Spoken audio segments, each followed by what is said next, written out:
Hello students, welcome to biology NEET from star career institute. मैं हूँ प्रिया सिंह और आज हम लोग डिस्कस करेंगे ह्यूमन फिजियोलॉजी में chapter digestion and absorption. Last time हमने माउथ के बारे में पढ़ा था और माउथ में हमने डिस्कस किया था about the lips and the tongue. आज के टॉपिक में हम जो उसका नेक्स्ट पार्ट पढ़ने वाले हैं दैट इज़ टीथ के बारे में, टीथ एंड देयर स्ट्रक्चर, उसके स्ट्रक्चर को भी डिस्कस करेंगे। तो टीथ जो होते हैं ये हमारे जॉज में प्रेजेंट होते हैं, ठीक है। It is present in jaws. Jaws को हिंदी में क्या कहते हैं? जबड़े। हमारे जबड़े जो होते हैं ये मेनली टू होते हैं, अपर jaw and lower jaw. Upper jaw को हम लोग क्या कहेंगे? ऊपरी जबड़ा, और लोअर जॉ को निचला जबड़ा। इन्हीं जॉज में हमारे टीथ होते हैं वो क्या होते हैं? इनक्लोज्ड होते हैं। टीथ जो होते हैं it is total 32 in numbers. जो भी एडल्ट होते हैं, अगर मैं एडल्ट की बात करूं, जो एडल्ट होते हैं उनमें जो टीथ के जो नंबर्स होते हैं दैट इज़ 32। यानी वो कितने होते हैं? 32 होते हैं संख्या में। और जनरली जो हमारे चिल्ड्रंस होते हैं, बच्चे जो होते हैं, उनमें जो दांतों की संख्या होती है वो कितनी होती है? 20 होती है। अगर मैं टीथ के फंक्शंस की बात करूं तो मेन टीथ का फंक्शन क्या होता है स्टूडेंट्स? टीथ का मेन फंक्शन होता है cutting and chewing. Cutting and chewing यानी काटना और चबाना। क्लियर हो गया? यानी आप जो भी फूड खाते हो, जो भी रोटी खाते हो, वॉट एवर यू ईट, उसका मेन जो डाइजेशन होता है, जो हमारे माउथ में स्टार्ट होता है, that is with the help of teeth. तो टीथ क्या करते हैं? माउथ में आए हुए फूड को कट करने का यानी काटने का, कटिंग का, और च्यूइंग यानी चबाने का काम करते हैं, और उसे छोटे छोटे टुकड़ों में क्या कर देते हैं? तोड़ देते हैं। Clear students? तो ये मेन टीथ का मेन फंक्शन है। नेक्स्ट अगर मैं बात करूं तो टीथ में 3 इम्पॉर्टेंट टर्म्स दिए हैं। सबसे पहला है हिट्रोडंट। हिट्रोडंट को हिंदी में हम लोग क्या कहते हैं? विषम दंती। Okay students. सेकेंड जो टर्म है दैट इज़ डिफिडेंट। डिफिडेंट को हम लोग हिंदी में कहते हैं द्विबार दंती।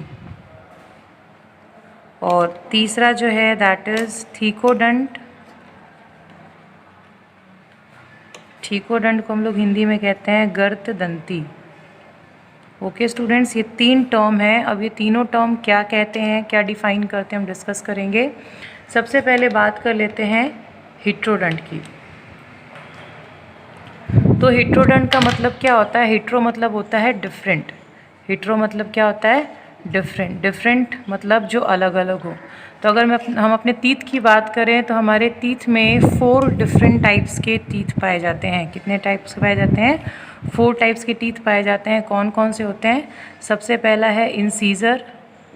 इंसीजर को हम लोग हिंदी में क्या कहते हैं? कृंतक।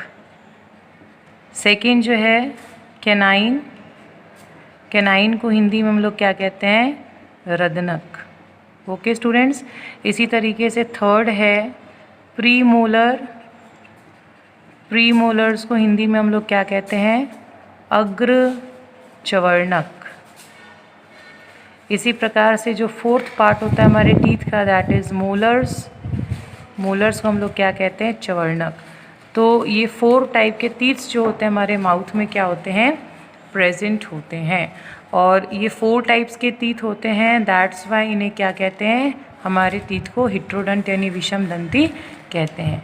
क्लियर हो गया स्टूडेंट्स? अब ये सारे जो होते हैं ये डिफरेंट डिफरेंट नंबर्स के होते हैं, वो भी आगे हम डिस्कस करेंगे। इंसीजर्स जो होते हैं ये टोटल कितने होते हैं?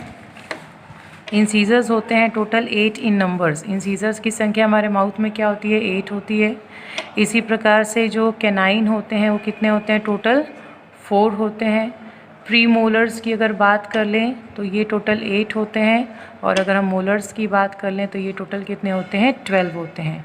तो इस प्रकार से हमारे दांतों में टोटल संख्या कितनी हो जाती है स्टूडेंट्स, 32 हो जाती है। एडल्ट की मैं अगर बात करूं, वयस्क की बात करूं, तो वयस्कों में ये संख्या कितनी होती है, 32। लेकिन अगर चिल्ड्रंस की अगर मैं बात करूं तो चिल्ड्रंस में ये संख्या कितनी हो जाती है, 20। तो ये कैसे होती है मैं आगे आपको समझाऊंगी, डेंटल फार्मूला के ज़रिए हम वो भी पढ़ेंगे। तो इतना आपको क्लियर हो गया होगा। सेकेंड जो टर्म है दैट इज़ डिफिडेंट यानी द्विबारदंती। तो द्विबारदंती का मतलब क्या होता है कि हमारे माउथ में टोटल 2 सेट्स ऑफ टीथ पाए जाते हैं, 2 सेट्स ऑफ टीथ प्रेजेंट होते हैं। तो वो 2 सेट्स टीथ कौन कौन से होते हैं, पहला होता है परमानेंट टीथ और दूसरा होता है टेम्पररी टीथ। परमानेंट टीथ को हम लोग क्या कहते हैं, स्थायी दांत हिंदी में, और टेम्पररी को हम लोग क्या कहते हैं, अस्थायी दांत।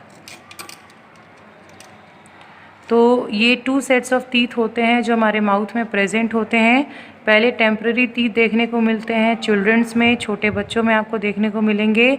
जब टेम्पररी टीथ टूट जाते हैं तो उसके बाद कौन से टीथ निकलते हैं, परमानेंट टीथ।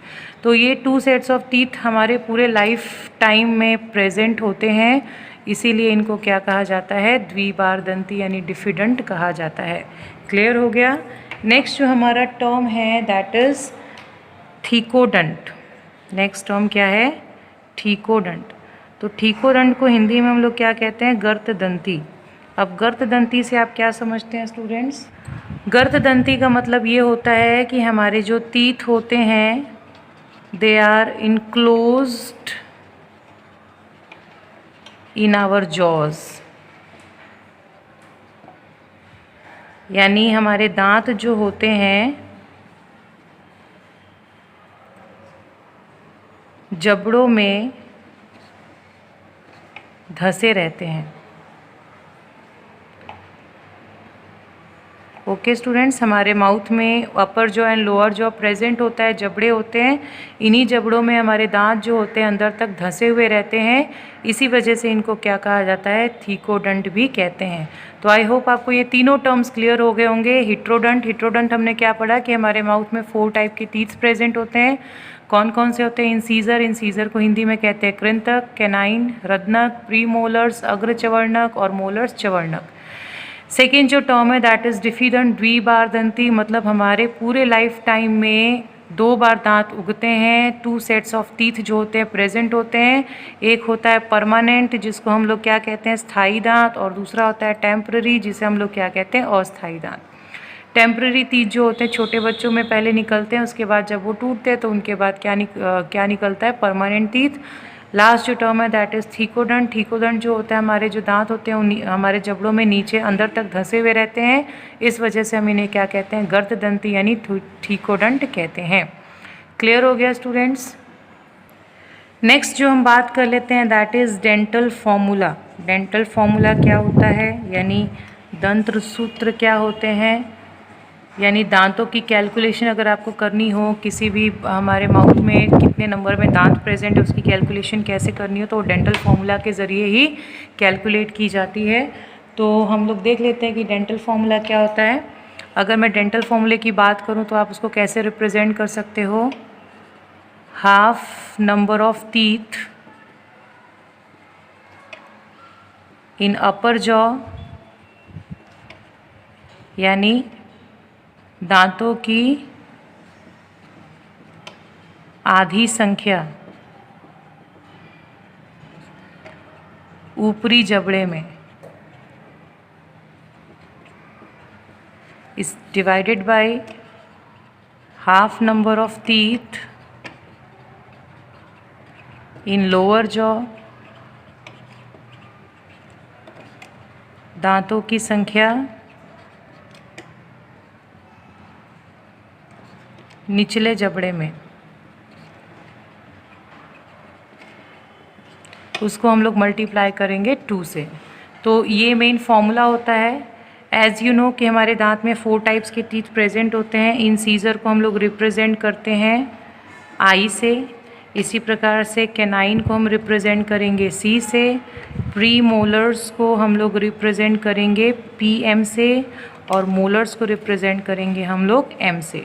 तो इस प्रकार से जो हमारा फॉर्मूला बनेगा that is I C P M and M, वो भी कहाँ, half upper jaw upon I C P M and M half lower jaw into 2। इस प्रकार से हम क्या कर सकते हैं, कैलकुलेट कर सकते हैं। तो देख लेते हैं, when we talk about adult, जब हम एडल्ट की बात करते हैं, जब हम किसकी बात करते हैं, एडल्ट की, तो एडल्ट में जो इंसीजर होता है, अपर जॉ की मैं पहले बात करूं तो एडल्ट में जो इंसीजर होता है that is 2 in number, half jaw की बात करती हूँ, ऊपर से आधा, आधे दांत की बात करूँ तो इंसीजर कितना होता है 2, कैनाइन कितने होते हैं 1, पीएम यानी प्री मोलर्स कितने होते हैं 2 एंड मोलर्स कितने होते हैं 3 अपॉन, अगर लोअर जॉ में अगर हम टीथ के नंबर देखें तो again incisor 2, canine 1, pre molars 2 and molars 3 into 2। अब आप क्या करेंगे कि इन जितने भी टीथ्स हैं इनको आप क्या कर दोगे, ऐड कर दोगे, क्योंकि यहाँ पे हमें टोटल नंबर काउंट करना है। तो इन सभी टीथ को हम लोग क्या करेंगे, आपस में ऐड करेंगे। तो देख लेते हैं 2 1 2 3, इन सबको प्लस किया तो हमारे पास टोटल संख्या क्या हुई 8। नीचे भी प्लस करेंगे तो 8 इंटू 2। एक स्टूडेंट्स ध्यान रहे, यहाँ पे आपको डिवाइड नहीं करना है, यहाँ पे हम टीथ की कैलकुलेशन करें, टीथ को ऐड करना है।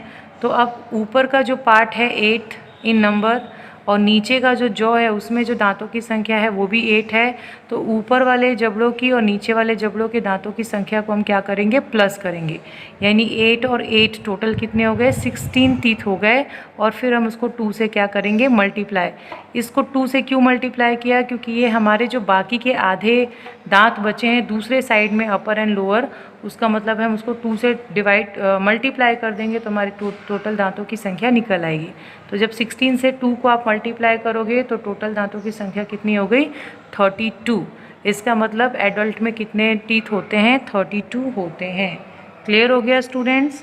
इसी प्रकार से अगर मैं जो छोटे बच्चे होते हैं उनकी बात करूं तो चिल्ड्रंस की बात कर लेते हैं। जो छोटे बच्चे होते हैं उनमें अगर हम दांतों की संख्या कैलकुलेट करें तो इंसीजर जो होते हैं दैट इज़ 2, कैनाइन होते हैं 1, प्री मोलर्स जो होते हैं वो कितने होते हैं 0। छोटे बच्चों में प्री मोलर्स एब्सेंट होते हैं, और मोलर्स कितने होते हैं 2। इसी तरीके से लोअर जॉ में भी 2 1 0 एंड 2, और इसको हम क्या करेंगे 2 से मल्टीप्लाई। अब हम ऊपर और नीचे दोनों दांतों को क्या करेंगे, ऐड करेंगे। ऊपर आएगा 5, नीचे भी आएगा 5 into 2। Again upper jaw and lower jaw के दांतों को प्लस करेंगे तो हमारे पास 5 + 5 कितना आया 10। 10 को 2 से मल्टीप्लाई करेंगे तो टोटल नंबर कितना आएगा 20 टीथ। तो छोटे बच्चों में कितने टीथ प्रेजेंट होते हैं, 20 होते हैं जो नंबर में। इस तरीके से स्टूडेंट्स हम क्या करते हैं, डेंटल फॉर्मूला यानी दांतों की संख्या अपने माउथ में कैलकुलेट करते हैं। क्लियर हो गया आपको। नेक्स्ट हम बात कर लेते हैं टीथ के स्ट्रक्चर की। स्ट्रक्चर आप देख सकते हैं स्टूडेंट्स, मैंने यहाँ डायग्राम बनाया है। This is the structure of teeth. Structure of teeth में आप देख सकते हैं this is the upper part enamel, फिर इसके नीचे वाला पार्ट डेंटिन, फिर आप ये कैविटी देख सकते हो, गुहा जिसे हम लोग कहते हैं खाली स्थान होता है दांत के अंदर, जो खोखला पार्ट होता है उसे हम लोग क्या कहते हैं, पल्प कैविटी। इसके बाद ये हमारे जॉज हैं जो मसल्स के बने होते हैं, ठीक है ना, जो गम्स कहलाते हैं, ये हो गए। फिर यहाँ पे जो साइड में पोर्शन है दैट इज़ बोन्स। यहाँ पे ये वाला पोर्शन सीमेंट कहलाता है, this is root and this is root opening. तो ये मेन स्ट्रक्चर है टीथ का। अब हम डिस्कस कर लेते हैं इसके स्ट्रक्चर के बारे में।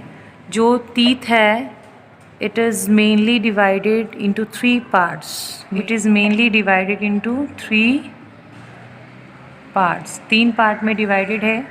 कौन कौन सा होता है? पहला पार्ट जो होता है दैट इज़ क्राउन। क्राउन को हिंदी में कहते हैं शिखर। सेकेंड पार्ट जो होता है दैट इज़ नेक। नेक को हिंदी में कहते हैं ग्रीवा। और थर्ड पार्ट जो होता है दैट इज़ रूट। रूट को हम लोग कहते हैं मूल। तो अगर आप ये डायग्राम देख रहे हो तो ये डायग्राम में जो मेन 3 पार्ट है दैट इज़ ये वाला जो पोर्शन है आपका, this part is known as crown. इसको हम लोग क्या कहते हैं? क्राउन कहते हैं। यहाँ से यहाँ वाला पार्ट जो है दैट इज़ नेक पोर्शन, ये क्या कहलाता है? ग्रीवा कहलाता है। और यहाँ से लेके नीचे तक का जो पार्ट है दैट इज़ रूट, इसको हम लोग क्या कहते हैं? मूल। तो हमारे दांत को mainly crown, neck and root portion में क्या किया गया है? डिवाइड किया गया है। क्लियर हो गया स्टूडेंट्स? तो this is the structure. Next मैं अगर बात करूं तो हमारा टीथ जो होता है इसकी जो फॉर्मेशन होती है, फॉर्मेशन यानी निर्माण। अगर मैं निर्माण की बात करूं, दंत के निर्माण की यानी दांतों के निर्माण की बात करूं, तो टीथ की जो फॉर्मेशन होती है वो डेंटिन से होती है। डेंटिन आप डायग्राम में देख सकते हो, this portion is known as dentin part. ये जो होता है किससे बना है? डेंटिन से बना है। तो ये पोर्शन क्या कहलाता है? डेंटिन कहलाता है। तो हमारे जो दांतों का निर्माण होता है वो किससे होता है? और डेंटिन जो होता है ये किसके द्वारा सेक्रीट किया जाता है? ये सेक्रीट किया जाता है हमारे दंत कोशिकाओं के ज़रिए। दंत कोशिकाओं को इंग्लिश में हम लोग कहते हैं ओडोंटोब्लास्ट। ओडोंटोब्लास्ट। तो ओडोंटोब्लास्ट जो होते हैं ये टीथ सेल्स होते हैं, दंत कोशिकाएं होती हैं, और ये क्या करती है? डेंटिन की सेक्रीशन करती हैं, जो ये होता है। और यही डेंटिन आगे चल के किसकी फॉर्मेशन में हेल्प करते हैं? टीथ के फॉर्मेशन में हेल्प करते हैं। इसके अलावा हमारे टीथ में एक पल्प कैविटी प्रेजेंट होती है। पल्प कैविटी को हम लोग पल्प, हिंदी में पल्प गुहा कहते हैं। जो आप देख सकते हो ये वाला पोर्शन है, ये जो मैंने रेड से इसको दिखाया है। तो ये जो पल्प कैविटी होती है इसमें हमारे ब्लड सेल्स या ब्लड वेसल्स कह सकते हो आप लोग, ब्लड वेसल्स यानी रुधिर वाहिनियाँ एंड नर्व सेल्स प्रेजेंट होते हैं, जो इस पल्प कैविटी में प्रेजेंट होते हैं। तो ये ब्लड सेल्स, हमारे पल्प कैविटी में ब्लड वेसल्स और नर्व सेल्स प्रेजेंट होते हैं। ये जो होते हैं कंटिन्यूअस हमारे टीथ को ब्लड की सप्लाई करते रहते हैं, और जो भी चीज़ें फील होती हैं, सेंस होती हैं हमारे दांतों में, वो नर्व सेल्स के ज़रिए हमारे ब्रेन तक क्या किए जाते हैं? सेंड किए जाते हैं। Clear students? तो ये पल्प कैविटी होती है। पल्प कैविटी के अलावा आप नीचे देख सकते हो रूट प्रेजेंट है।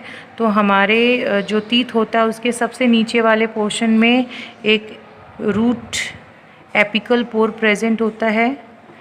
ये जो पोर होता है इसके ज़रिए ब्लड वेसल्स जो होते हैं वो हमारे टीथ में क्या करते हैं? एंटर करते हैं। ये ओपनिंग होती है छोटी सी, जिसके ज़रिए blood vessels and nerve cells क्या करते हैं? हमारे टीथ में एंटर करते हैं। आप देख सकते हैं ये नीचे वाला पोर्शन जो होती है दिस इज़ रूट ओपनिंग यानी एपिकल पोर, रूट एपिकल पोर, जहाँ से ब्लड वेसल्स जो है वो हमारे टीथ के अंदर एंटर करते हैं।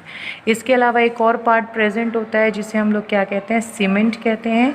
ये सीमेंट जो होता है with the help of this हमारे टीथ जो होते हैं हमारे जॉज में क्या होते हैं? फिक्स होते हैं, यानी इनकी पोजीशन क्या होती है? फिक्स होती है। ये टूटती नहीं है, मजबूती से क्या होती रहती है? बढ़ती रहती है। अब एक चीज़ और बता दूं स्टूडेंट्स कि हमारे जो दांत होते हैं ये कंटिन्यूअस ग्रो करते रहते हैं, ये बढ़ते रहते हैं, वृद्धि करते रहते हैं, और ये इनकी जो ग्रोथ होती है वो किसकी वजह से होती है? हमारे दंत कोशिकाओं यानी ओडोंटोब्लास्ट की वजह से होता है। दंत कोशिकाओं की वजह से जब तक ये सेक्रीट होते रहते हैं, ये डेंटिन की सेक्रीशन करते रहते हैं, तब तक हमारे टीथ की भी ग्रोथ होती रहेगी। लेकिन एक लिमिटेड होता है, इसमें एज लिमिटेड होते हैं। एक बार एक एज प्रॉपर रीच करने के बाद ये ओडोंटोब्लास्ट जो होते हैं ये सेक्रीशंस बंद कर देते हैं, जिससे हमारे दांतों की वृद्धि यानी ग्रोथ जो होती है वो क्या हो जाती है? रुक जाती है। Clear students? So this is the structure of teeth. एक और इम्पॉर्टेंट पार्ट मैं बताना भूल गई, दैट इज़ इनेमल के बारे में। जो हमारे बॉडी का सबसे हार्ड पार्ट होता है, हार्डेस्ट आप कहते हो ना, hardest part of the body, वो कौन सी होती है? इनेमल होती है, जो कि टीथ का पोर्शन होता है। यानी जो हमारे टीथ का सबसे ऊपर वाला पार्ट जो वाइट कलर का आपको दिखता है, this portion is known as enamel and this is the hardest part of the body. Clear हो गया students? So this is all about the structure of teeth. I hope आपको इतना समझ में आ गया होगा और क्लियर हो गया होगा। अगर कोई आपको दिक्कत या डाउट होता है तो आप कमेंट बॉक्स में लिख सकते हैं, और प्लीज़ ज़्यादा से ज़्यादा शेयर एंड सब्सक्राइब करें मेरे चैनल को। थैंक्स।